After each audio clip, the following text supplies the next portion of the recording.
Hi guys, நான் உங்கள் மதன். இன்றைக்கி நம்ம இந்த வீடியோவில் எதை பற்றி பார்க்க போகிறோம்னா சேவிங்ஸை பற்றி தான். இப்போ நம்ம லைஃப்பில் வந்து நிறையா எக்ஸ்பென்சஸ் செலவு பண்ணுவோம். பட் நம்ம சேவ் பண்ணுறோமா அப்படின்னு பார்த்தீங்கன்னா ஒரு சின்ன குறிப்பிட்ட அமௌண்ட் சேவ் பண்ணாமல் தான் நம்ம இருப்போம். லைஃப்பில் சேவ் பண்ணுவோமான்னு பார்த்தீங்கன்னா சேவ் பண்ண மாட்டோம். என்ன ரீசன் அப்படின்னா, நமக்கு செலவுக்கே காசு இருக்காது. இதில் எங்கடா சேவ் பண்ண சொல்கிற அப்படின்னு கேட்பீங்க. கரெக்டு தான், புரியுது. பட் அந்த சேவிங்கை பற்றின ஒரு புரிதல் நிறைய பேருக்கு இருக்கிறது இல்லை. என்ன சொல்கிறது, இப்போது நீங்கள் சேவ் பண்ணுறத பற்றி தெரிஞ்சுக்கிட்டால் மட்டும்தான் உங்களால் சேவ் பண்ணால் என்னென்னலாம் பண்ண முடியும் அப்படின்ற ஒரு மைண்ட் செட் வரும். இப்போ நான் என்ன எடுத்துக்கிட்டிங்க அப்படின்னா, நான் முன்னாடி சேவ் பண்ண மாட்டேன்.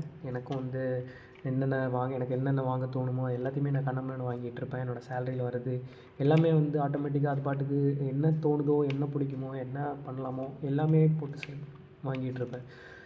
ஸோ அப்படி வாங்குறப்ப எனக்கு சேவிங்ஸுன்றது ஒன்று இருக்காது. கடைசி இந்த மந்த் எண்டில் வந்து எனக்கு காசு சுத்தமாக இருக்காது. ஸோ அதனால் வந்து நான் போய்ட்டு கடன் வாங்குகிற நிலைமைக்கு தான் போவேன். ஸோ ஆனால் இப்போ நான் சேவ் பண்ணுறதுனால ஒரு குறிப்பிட்ட ஒரு மைண்ட் செட் எனக்கு வந்திருக்கு. இப்போது இவ்வளோ தான் சேல்ரி அப்படின்னு எடுத்துக்கிட்டிங்க அப்படின்னா, அந்த சேலரியில் ஒரு 20% நீங்கள் சேவிங்ஸுக்கு, அதாவது சேலரி வந்த உடனே 20% சேவிங்ஸ் எடுத்து வச்சுருங்க.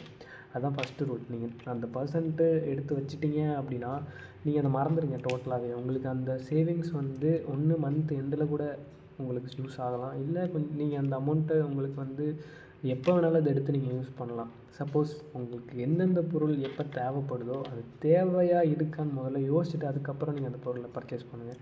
அதுக்கு முன்னாடி நீங்கள் பர்ச்சேஸ் பண்ணி ஒரு பிரயோஜனமும் கிடையாது. உங்களுக்கு அந்த பொருள் யூஸ் ஆகாமல் கூட இருக்கலாம். ஸோ அந்த பொருள் ஒன்ஸ் உங்களுக்கு அந்த பொருளால் ஏதாவது யூஸ் இருக்குது அப்படின்னா நீங்கள் அந்த பொருளை வாங்கிக்கலாம். எந்த பிரச்சனையுமே கிடையாது. யூஸே இல்லை, அந்த பொருளை வச்சு நம்ம என்ன பண்ணுவோம் அப்படின்ட்டு யோசிச்சுட்டு இருந்தீங்க அப்படின்னா கண்டிப்பாக அந்த பொருளுக்கு உங்களுக்கு வாங்குறதுக்கு விருப்பம் இருக்குது.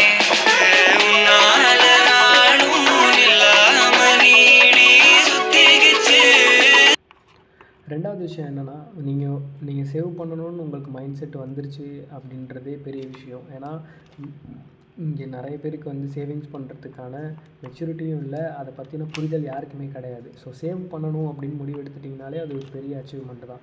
இப்போ நீங்கள் உங்களோட சேலரியில் வந்து இத்தனை பர்சன்டேஜ் நீங்கள் சேவ் பண்ணணும் அப்படின்ற உங்கள் மைண்ட் செட் வந்துருச்சு அப்படின்னா நீங்கள் யூஸ்ஃபுல்லாக நிறையா தான் உங்களால் பண்ண முடியும்.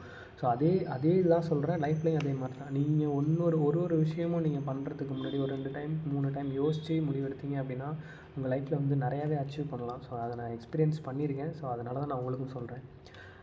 ஸோ மேக்ஸிமம் முடிஞ்ச அளவுக்கு நீங்கள் சேவ் பண்ணுறதுக்கு ட்ரை பண்ணுங்கள். ஸோ இதுக்கு முன்னாடி இல்லைனாலும் இன்னுமே வர்றதுலேருந்து நீங்கள் சேவ் பண்ணால் கூட ஓகே தான், நோ இஷ்யூஸ் வித் தட். எவ்வளோ ட்ரை பண்ணி ஒரு 10 ரூபா நீங்கள் சேவ் பண்ணால் கூட அந்த மைண்ட் செட்டு தான் மேட்டர் உங்களுக்கு. அந்த 10 ரூபா நீங்கள் சேவ் பண்ணுறீங்க அப்படின்னா அந்த 10 ரூபாய்க்கான ஒரு மதிப்பு உங்களுக்கு அப்போ தெரியாது. ஸோ நீங்கள் அதை வந்து கிட்டத்தட்ட அதே 10 ரூபாயை வந்து டெய்லி சேவ் பண்ணிட்டு வந்தீங்க அப்படின்னா எங்கேயோ போகலாம் உங்களுக்கு அமௌண்ட். ஸோ அந்த ஒரு கால்குலேஷன்ஸ் வந்து உங்களுக்கு அப்போவே தெரியாது. ஸோ ஒரு 1 இயர் அந்த மாதிரி அப்போ தான் வந்து நீங்கள் அதோட காம்பவுண்டிங்கவே பார்ப்பீங்க. ஸோ அதனால் எவ்வளோ அப்பப்போ உங்களுக்கு கிடைக்கிற அமௌண்ட்டில் இந்த அமௌண்ட் நமக்கு தேவையில்லை, ஸோ வேஸ்ட்டாக தான் இருக்குது, அந்த அமௌண்ட் எடுத்து சேவ் பண்ணி வைக்கலாம். ஸோ இதுதான் வந்து ரீசன். ஸோ அதனால் மேக்ஸிமம் எல்லோரும் சேவ் பண்ணுவீங்க அப்படின்னு நினைக்கிறேன். பிடிச்சிருந்தால் லைக் பண்ணுங்கள். இதுதான் வந்து இது மாதிரி தான். Okay, bye, see you.